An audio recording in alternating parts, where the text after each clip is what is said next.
Hello, it's Nikki. I know what I'm about to say might sound a bit Miss World, so apologies. I promise I'm not going to be applying anytime soon. But here's what I want to say. Your difference needs to be acknowledged and celebrated because it is mega for the business landscape. Also, if you work in alignment with in a way that feels really good, it's going to feel easier to run. So I'm going to give you 3 examples of how you can use this and why doing this in a certain way has amazing benefits.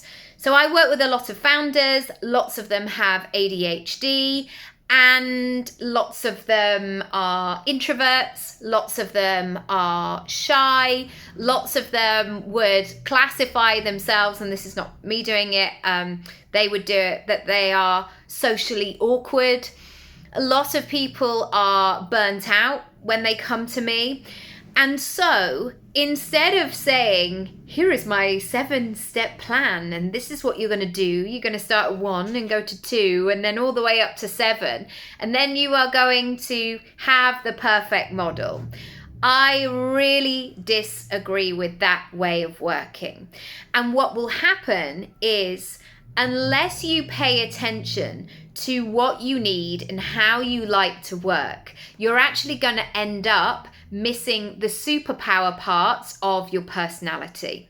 So for example, if you have ADHD, your energy in a room, in a live setting, might be incredible.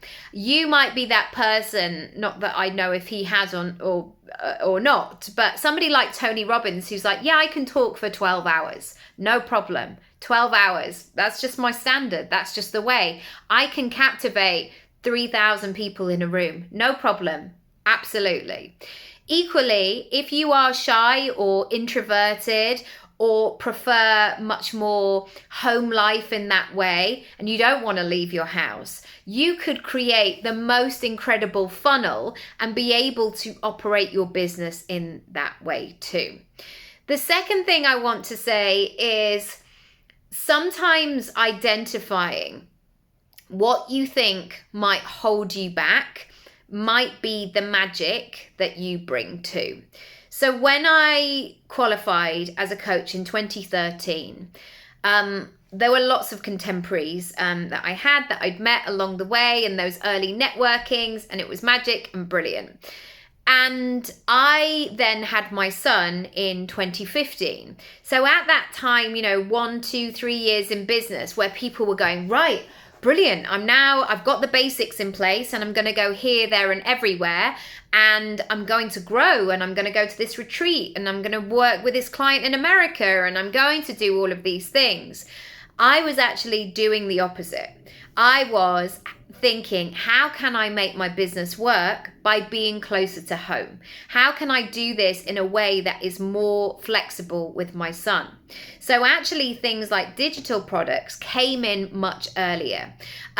Requesting meetings. Can we do this on Zoom? Can I do a Facebook Live on this? Can I record something and send it to you rather than being traveling 2 hours to go and do it? And I realized those moments that I was asking those questions in 2015, in 2016, and that really changed the shape of my business. So even though, not that I would, because I was so delighted that, I had a baby and that is exactly what I wanted, even though I could be like, oh, well, I can't do that, of course, because I've got a kid now, I wasn't doing that. I was thinking, how can I then make this work for me? One final thing, your unique set of skills and talents is not only what makes you, but it's a great way of celebrating it and sharing it, because sometimes people might need to see it from you.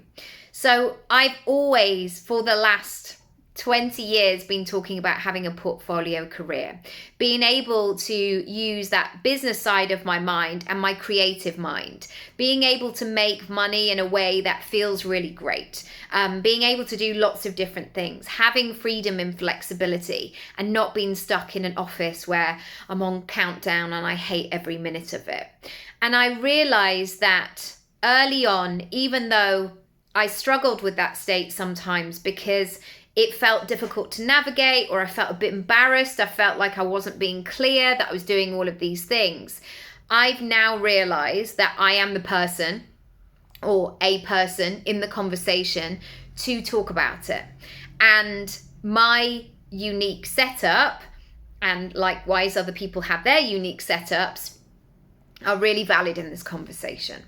So before you might push something aside or say, I can't do that because, I want you to think about it really carefully, because you can. You absolutely can create something in a way that feels really good, that also matches your personality, your circumstances, and your own personal goals. If you want to find out more, I would love to help and support you. Come on over and let's get chatting. Lots of love. I'll see you on the other side. Bye.